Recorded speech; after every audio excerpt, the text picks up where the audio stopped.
My daughter's art was supposed to be her voice, her ticket out, her future. My best friend of 30 years knew that. So she stole it, put her own daughter's name on it, and hung it in a prestigious gallery for the world to see. When I confronted her, she told me I was being dramatic. She said some people are artists, and other people are meant to be the inspiration. I didn't scream. I didn't cry. I just nodded.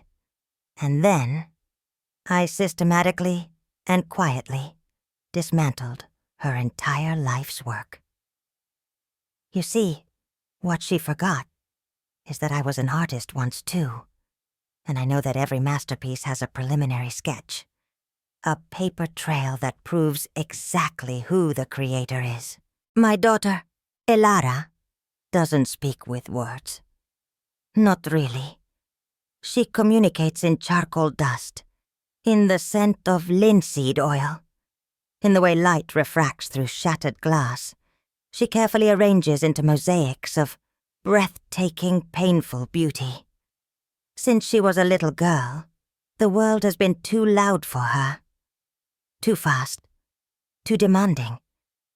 But in her studio, a converted garage that always smells faintly of sawdust and turpentine, she is a titan. She commands light and shadow, weaving stories of quiet resilience that leave you breathless. I'm her mom, Ava, so maybe I'm biased. But anyone who has ever seen her work agrees. The girl is a prodigy. Our life has been modest. It's been just the two of us since she was 3. I work as a graphic designer for a soulless corporate entity, churning out logos and brochures that pay the bills, but starve my own creative spirit. Everything, every sacrifice, every late night, was to nurture her gift. We bought second-hand canvases, scoured thrift stores for broken pottery and colored glass, and treated a new set of professional-grade brushes like they were crown jewels. Her art was our shared dream. My dream had been to be a painter, but life had other plans. Seeing her flourish, however, felt even better. It felt like a legacy. And then came the opportunity that felt like fate itself. The Alistair Finch Legacy Grant. The Finch Gallery is the beating heart of our city's art scene. It's not just a gallery. It's a kingmaker. The Legacy Grant is awarded once every 2 years to one emerging artist under 25. It's not just a check for $50,000. It's a solo exhibition. Mentorship from Alistair Finch himself, and a guaranteed launch into the stratosphere of the art world. For Elara, it was everything. It was the validation she was too humble to ever ask for. She worked for 6 solid months on her submission piece. She called it Echo Chamber. It was a massive, 6-foot-tall panel made of reclaimed wood, into which she had meticulously set hundreds of pieces of broken mirror and sea glass. Depending on where you stood, it either reflected a fractured, distorted version of your own face, or it caught the light in a way that made it look like a galaxy of captured stars. It was about how we see ourselves, how the world sees us, and the beautiful broken pieces in between. I'd find her in the studio at 2 a.m., hands raw, eyes burning with an intensity that was almost frightening, muttering to herself about the angle of a single shard of glass. It was her soul on a slab of wood. And through it all, we had our support system. Or so I thought. My best friend, Jenna. We'd been inseparable since kindergarten. Her daughter, Mia, was Elara's age. They grew up together, a tangle of shared birthday parties, sleepovers, and secrets. Jenna was the opposite of me, where I was quiet and observant. She was a supernova of charisma. A successful real estate agent, she could sell a condemned shack to a millionaire with her smile alone. Mia was Jenna's daughter.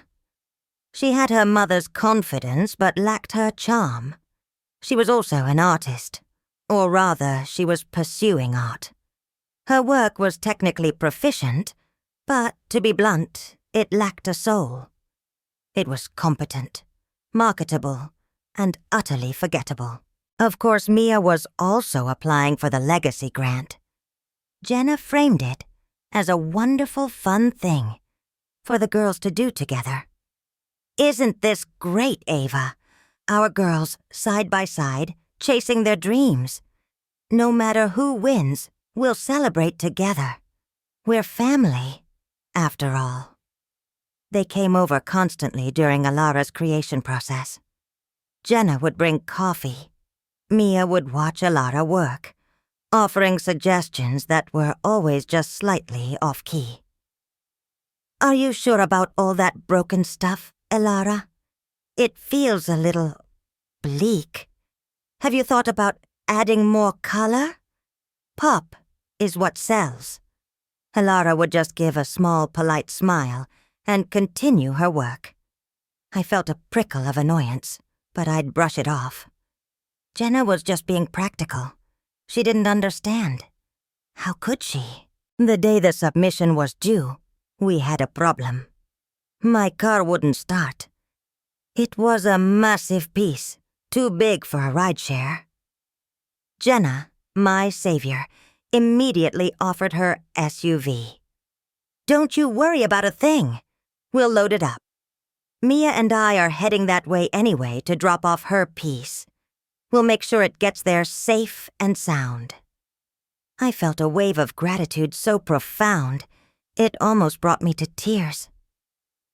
We carefully wrapped Echo Chamber in blankets and plastic sheeting. A precious, fragile thing. Jenna gave me a huge hug. Good luck to our girl, she whispered in my ear. She deserves it. I watched them drive away, the sun glinting off the wrapped piece in the back of her car, a feeling of pure hope swelling in my chest. I had no idea I was watching a hearse carry my daughter's dream to its grave. The email from the Finch Gallery arrived 2 weeks later.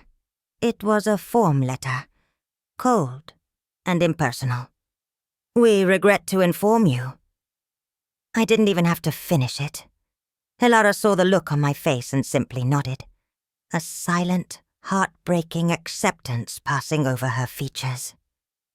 She retreated to her room, and I was left staring at the screen, a familiar, bitter taste of disappointment in my mouth. Not for me, but for her. She had poured every ounce of herself into that piece. How could they not see it? How? An hour later, my phone buzzed.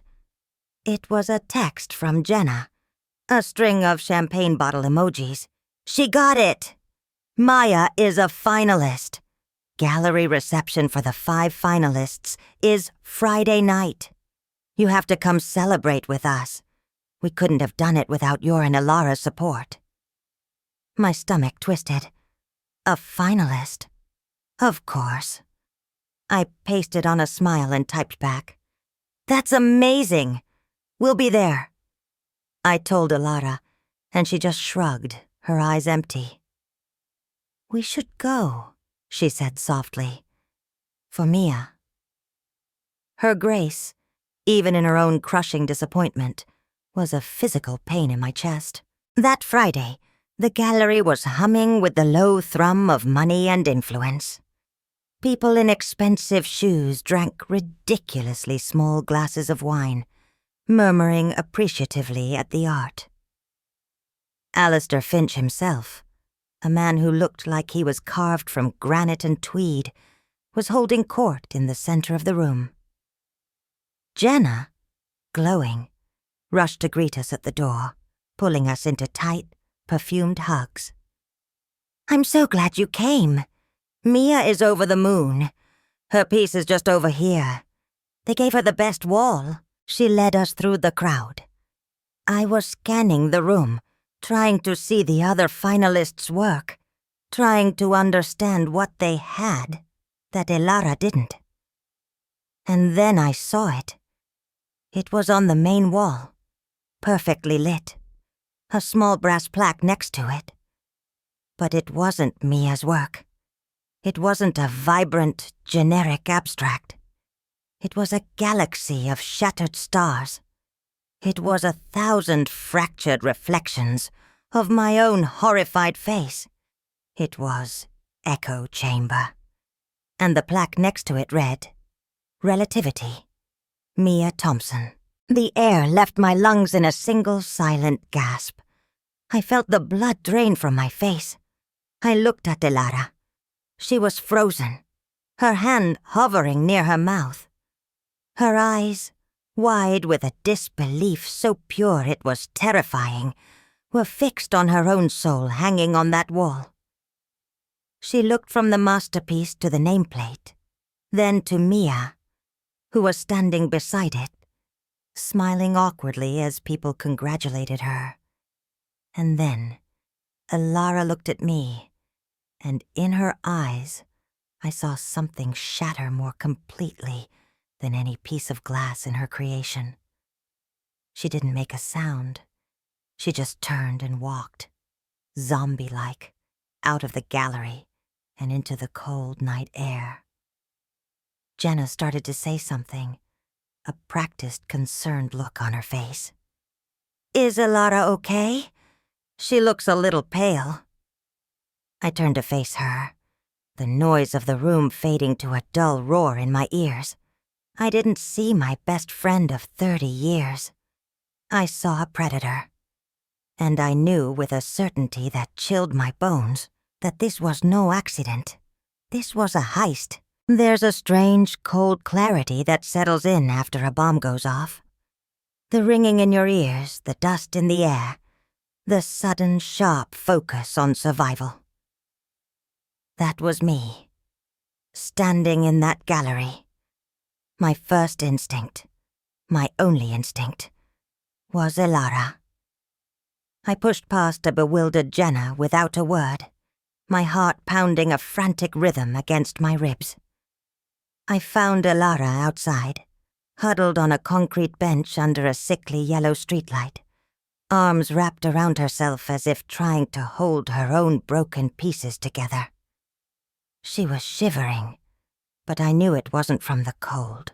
"He said," she whispered, her voice a raw, ragged thing.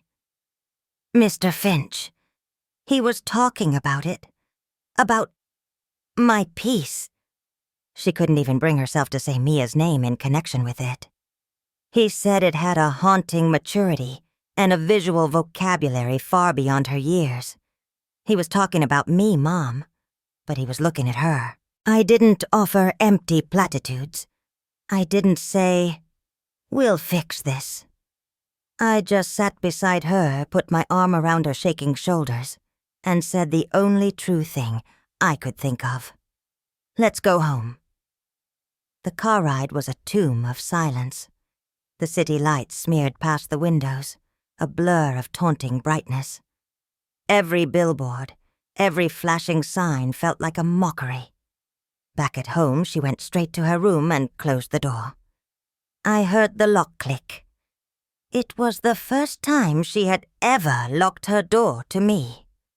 The sound was like a gunshot in the quiet house. My own shock was beginning to recede, replaced by a glacial, creeping rage. It was a cold, methodical anger, not the hot, explosive kind.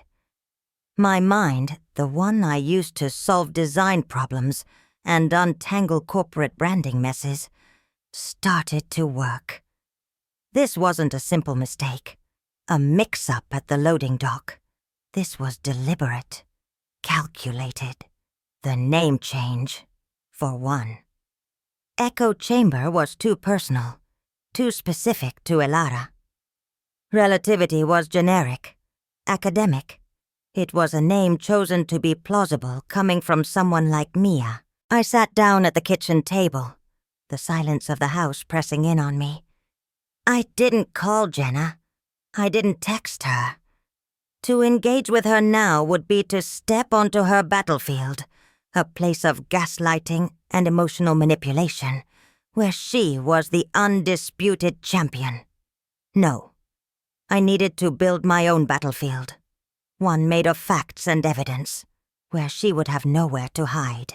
My first move was to open my laptop. I went to Elara's cloud storage, where she obsessively documented her process. And there it was, a folder titled Echo Chamber. Work in progress. I clicked it open. Inside were 187 files, photos and short video clips, dated and time-stamped, starting 6 months ago. The first photo was of the blank wooden panel, leaning against the garage wall. Then, photos of the first sketches, the mathematical precision of the grid she drew. Videos of her, hands in thick protective gloves, carefully breaking the sheets of mirror with a hammer. Close-ups of her testing adhesives. Time-lapses, shot on her phone, showing the mosaic slowly, painstakingly, coming to life. Shard, by Glittering Shard. The final video was dated the morning of the submission. It was a slow 360-degree pan around the finished piece, the one currently hanging on the wall of the Finch Gallery. She had even laid a newspaper down at the base in the final shot to show the date. It was irrefutable. It was a birth certificate for her art. I downloaded everything. I created 3 separate backups, one on a physical hard drive, one on a new secure cloud account, and one on a password-protected thumb drive that I immediately put in my safe. As I watched the files copy, another piece clicked into place. The submission process. The application form had to be submitted online, with digital photos of the piece, but the final judgment was on the physical artwork itself, which meant Jenna and Mia hadn't just switched a plaque. They had to have stolen the digital files, too. How? My mind raced. Elara was private, but she wasn't paranoid. Her laptop password was my birthday, something Jenna had known for 30 years. Had Mia been in Elara's room during one of their frequent visits? It was so sickeningly plausible. A quick login, a thumb drive, 5 minutes alone, while Jenna distracted me with coffee and gossip. They hadn't just stolen a piece of art. They had orchestrated a multi-stage invasion. They had cased our lives, identified the vulnerabilities, and executed their plan with chilling precision. I sat there until the sun began to rise, the screen of my laptop illuminating the dark kitchen. The initial shock had burned away completely, leaving behind something hard and dense, like coal under pressure. I wasn't just a grieving mother anymore. I was an archivist, a detective, the curator of my daughter's stolen legacy. I had the what. I had the how. The only thing I didn't have was the why. But I knew where to find it. It was waiting for me in 30 years of memories, a long, slow-burning history of subtle betrayals I had chosen, time and time again, to ignore. And now, I was ready to finally look it in the face.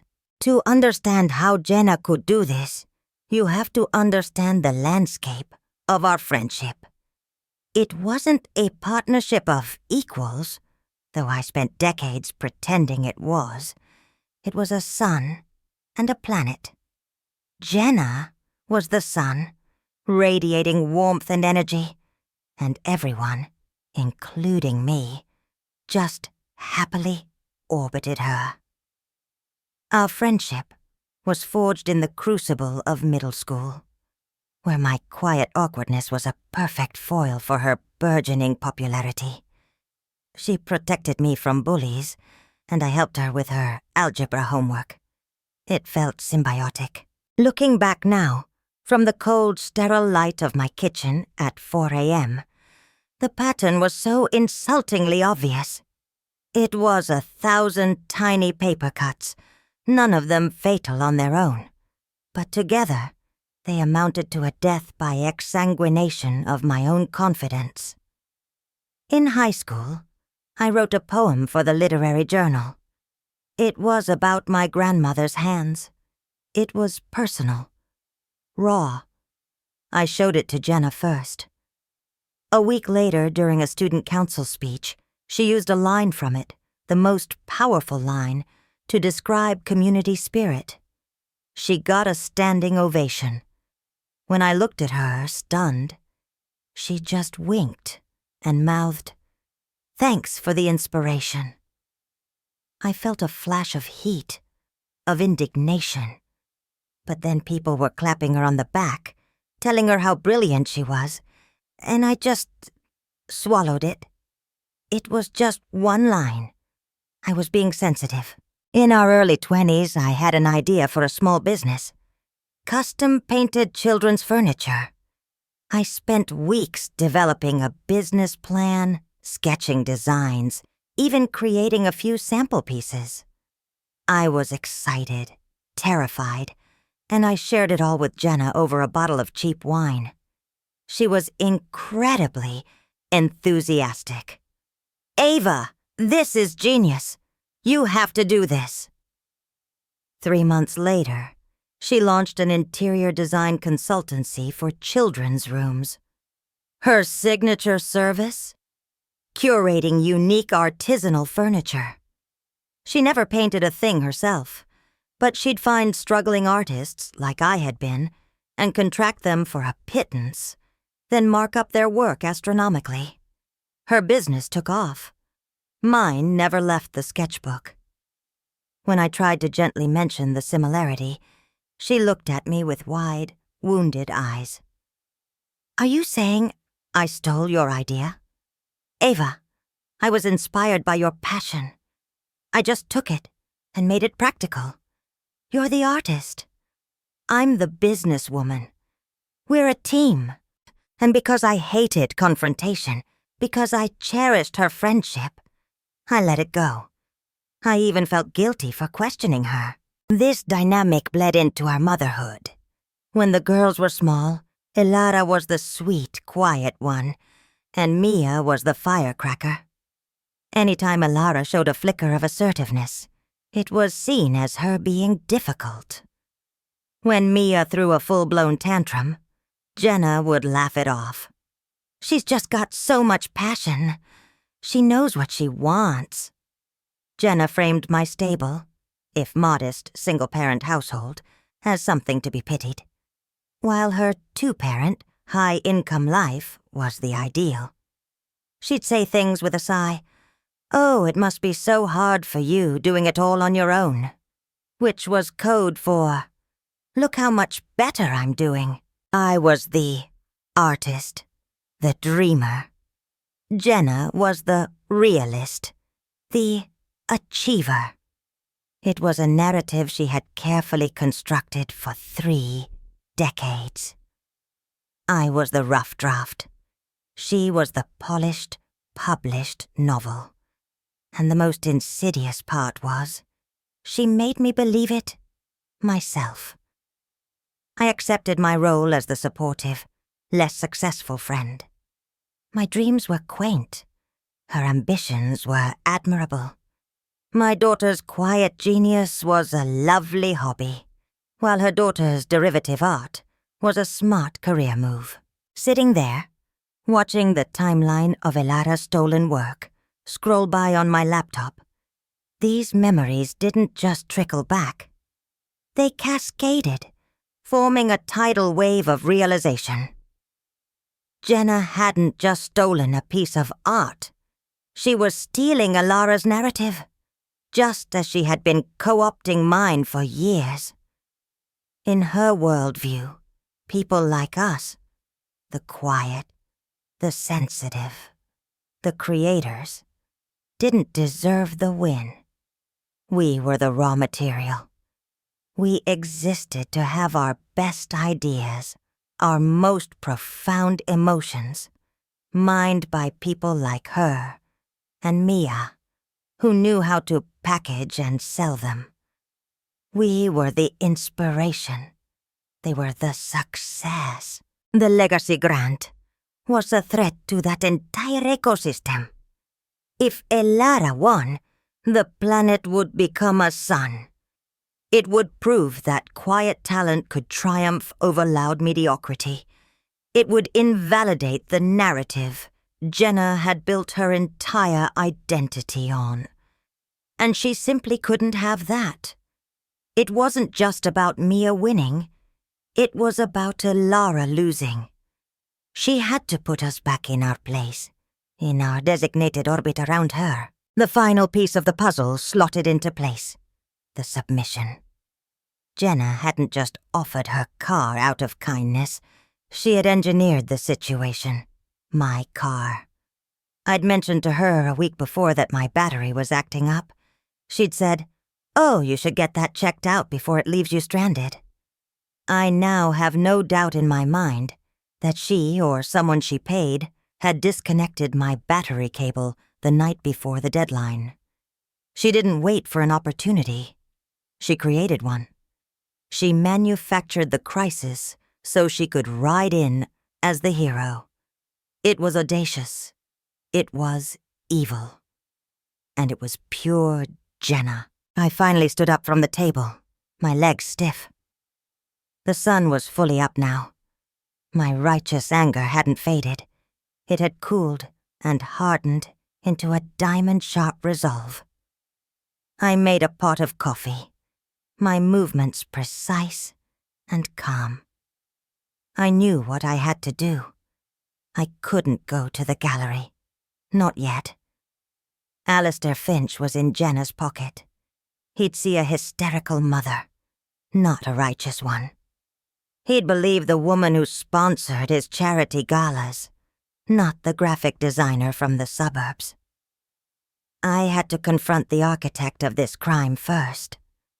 I showered, dressed in my most severe professional clothes, a black blazer and dark jeans.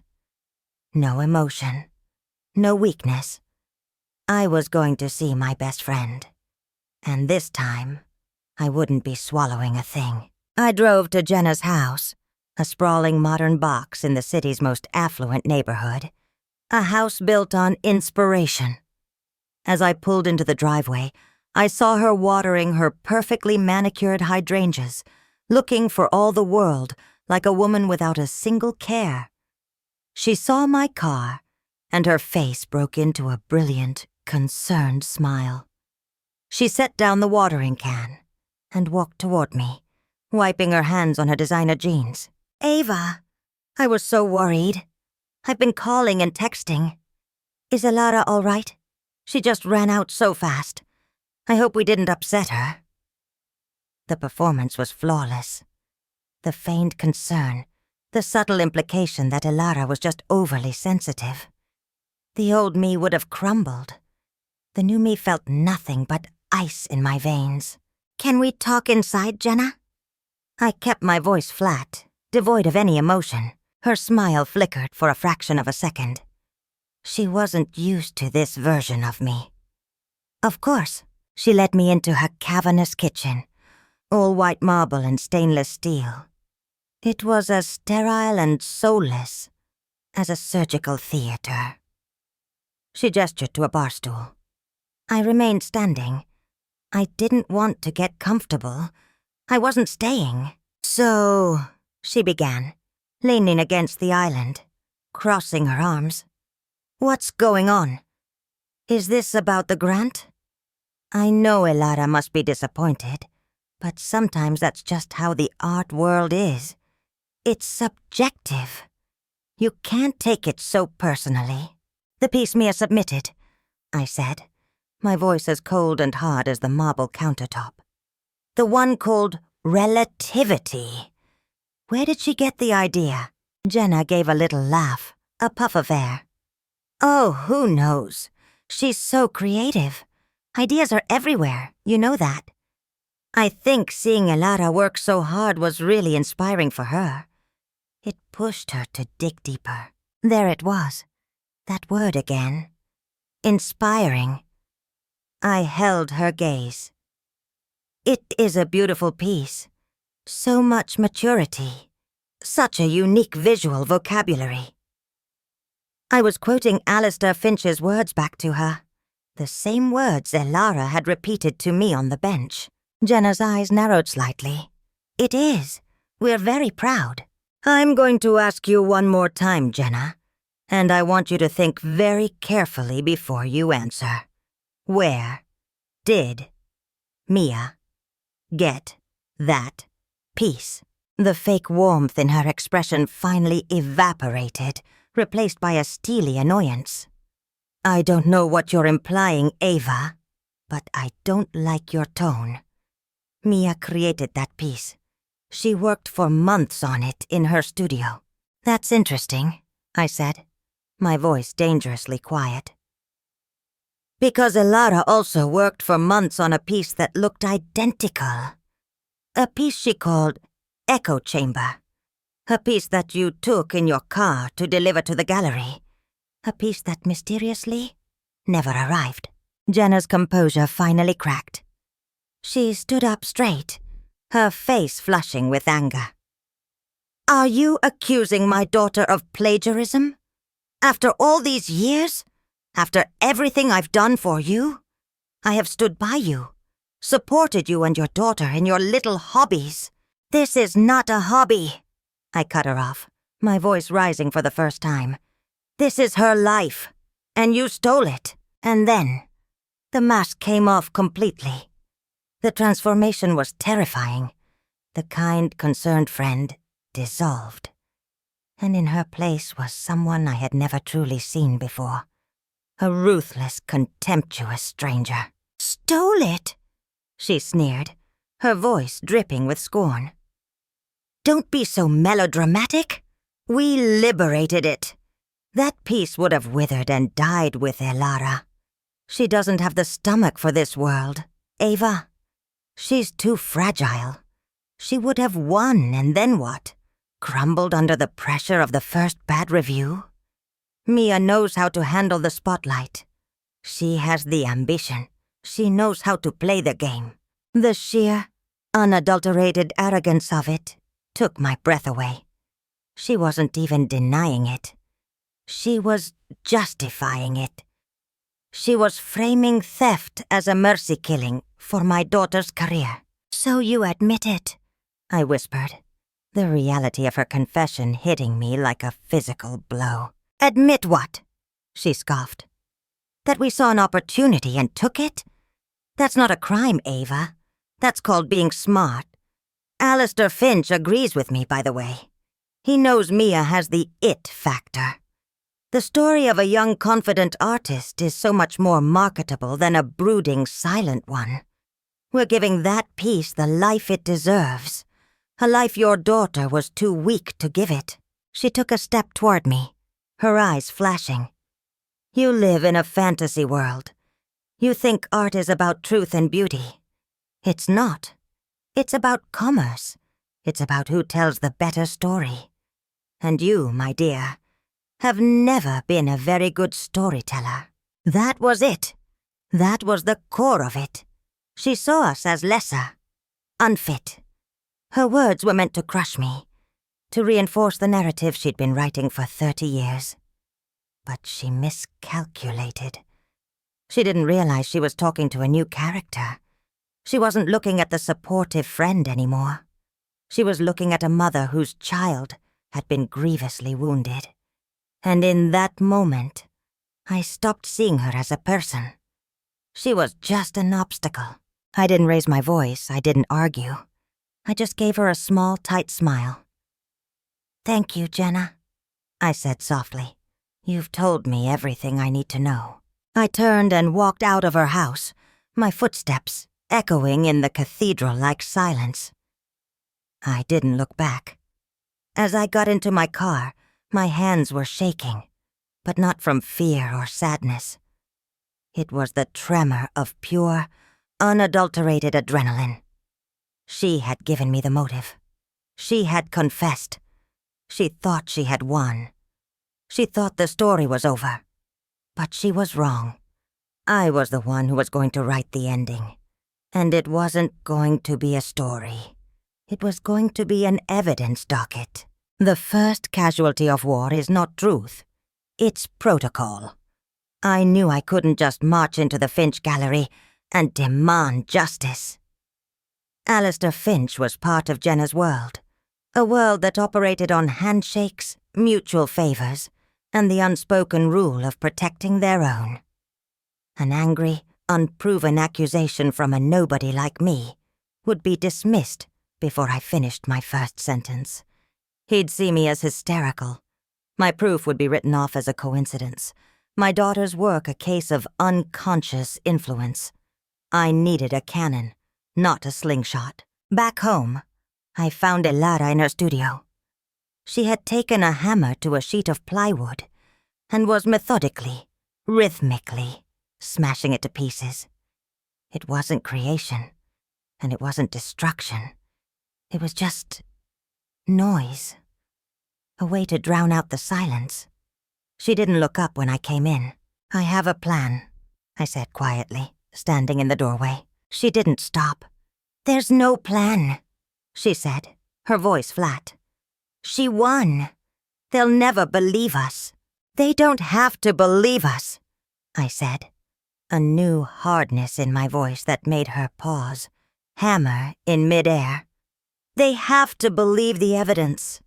And I have all of it." I walked over and showed her the folder on my laptop. The 187 files, the timestamps, the video of her with the newspaper. She stared at the screen, her eyes slowly coming back into focus. A tiny, fragile flicker of something, not hope, but maybe intrigue, stirred in their depths. "What are you going to do?" she asked. "I'm not going to fight their game," I said. "I'm going to change the entire board." My strategy was simple. I wasn't going to attack the gallery or Mia directly. I was going to create a story so compelling, so thoroughly documented, that the art community itself would become my army. The art world hates a fraud far more than it loves a winner. I spent the next 48 hours in a fugue state of focused activity. I wasn't just a graphic designer. I was a storyteller. I took the raw data, the photos, the videos, and I began to weave them into an undeniable narrative. I created a simple, elegant, password-protected website. The homepage was a single, stunning, high-resolution photo of Echo Chamber. Underneath it, 2 names: creator, Elara Jensen; exhibitor, Mia Thompson. Then I built a timeline. It was meticulous. Each entry had a date, a timestamp, and a corresponding piece of evidence. March 12. Initial concept sketch. Attached was the scanned drawing. June 5. Video log testing adhesives for mirror shards. Attached was the 30-second clip of Elara's gloved hands. August 22nd. Time-lapse of final week of construction. Attached was the hypnotic video of the piece coming to life. I included screenshots of our text conversations about her progress. I even included a photo of my car's dead battery from that morning, time-stamped, and a screenshot of Jenna's text offering her help. It was a digital dossier of a heist, presented with the clean, undeniable aesthetic of a museum exhibit. The final page was titled The Confession, and on it, I wrote a carefully worded, legally vetted transcript of my conversation with Jenna. I didn't use quotation marks. I simply stated, on September 15th, Jenna Thompson confirmed she knowingly submitted Elara Jensen's work under her daughter's name, stating Elara was too fragile for success and that her daughter Mia knows how to play the game. The final touch was the About the Artist section. It wasn't about Mia, it was about Elara. I uploaded photos of her other work, the haunting charcoal portraits, the delicate wire sculptures, the early watercolor studies. I told the story of her quiet, powerful voice, her unique vision. I wasn't just proving a theft. I was introducing the world to the artists they were being denied. Now, who to send it to? Not the local news. This wasn't a crime blotter story. It needed a sniper, not a shotgun. I spent hours researching. I needed someone influential, respected and independent. Someone with journalistic integrity who couldn't be bought or intimidated by the likes of Alistair Finch. I found her. Her name was Anya Sharma. She ran a highly influential subscription-based art criticism blog called The Varnish. She was known for her scathing takedowns of commercialism in the art world and for championing authentic, emerging talent. She was famously unreachable. I didn't try to email her. I did some digging and found the name of her agent through an old interview. I then paid for a premium LinkedIn account to send the agent a direct, concise message. It read, "I have irrefutable time-stamped proof of a significant artistic fraud involving a finalist in this year's Finch Legacy Grant. This is a major story of theft and privilege. The evidence is compiled and ready for an exclusive look. I know Ms. Sharma values integrity. This is the real thing." I included the password-protected link. Then, I closed my laptop and waited. For a full day, there was nothing. Elara drifted through the house like a ghost. I started to lose my nerve. Had I been too arrogant? Too dramatic? Maybe no one cared. Then, Tuesday morning at 9:04 a.m., I received an email. The subject line was one word: Varnish. My heart stopped. The body of the email was just as brief. "Miss Sharma will call you in 10 minutes. Be ready. R. Davies, Office of Anya Sharma." My phone rang at precisely 9:14 a.m. The voice on the other end was crisp, intelligent, and carried an unmistakable authority. "This is Anya Sharma. I've seen your website. Ms. Jensen. Let's talk." The aftermath was not a bomb. It was a wildfire. Anya Sharma's article, published 48 hours after our call, was a masterwork of journalistic savagery. It was titled, "The Stolen Echo: How Privilege and Plagiarism Poisoned the Finch Legacy Grant." She didn't just present my evidence. She contextualized it within the larger, rotten ecosystem of money and influence in the art world. She used my timeline, my videos, my photos. She embedded the time-lapse of Elara building the piece. She juxtaposed it with a photo of Mia smiling vapidly next to it at the gallery opening. The visual contrast was damning. She didn't name Jenna or me as sources, referring to me only as a source close to the original artist. It gave the story an objective, unimpeachable power. The article went live on a Thursday morning. By noon, it had crashed her server.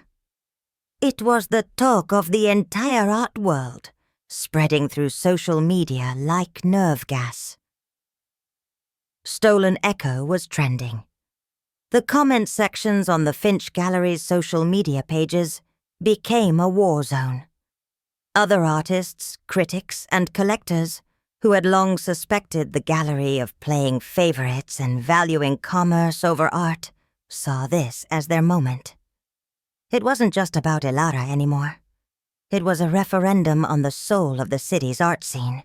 Alistair Finch, who had likely never had to answer to public opinion in his life, was caught completely flat-footed. His first response was a disaster, a stuffy, dismissive statement about unfounded allegations and the integrity of our jury process. It was like throwing a thimble of water on a volcano. It only made the public angrier. Donors began to whisper. Board members started making nervous phone calls. The impenetrable fortress was beginning to crumble from the inside out. Jenna's reaction was predictable. She lawyered up and went on the offensive, feeding a statement to a tabloid-style local news outlet, calling the story a vicious smear campaign, orchestrated by a jealous and unstable family friend. She painted me as a scorned, failed artist, taking my own frustrations out on her successful daughter. But it was too late. The narrative was no longer hers to control.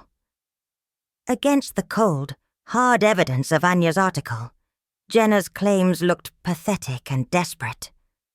Her reputation as a charismatic go-getter was immolating in real time. Clients started pulling their listings. Her name, once a synonym for success, was now inextricably linked with fraud. The most satisfying consequence, however, was for Mia. The gallery was forced to postpone the announcement of the grant winner pending an internal investigation. Her name was tarnished beyond repair. She was no longer the brilliant prodigy. She was a punchline, a meme. The it factor Jenna had spoken of had become the "is that the girl who stole the art" factor. She dropped out of her art classes and effectively vanished from public view. But this was never about them. It was about Elara. In the midst of this firestorm, something incredible began to happen. Other galleries, the smaller, scrappier, more authentic ones, started reaching out. Curators from independent art collectives emailed her. The owner of a small but fiercely respected gallery in the city's arts district, a woman named Lena, sent a simple message.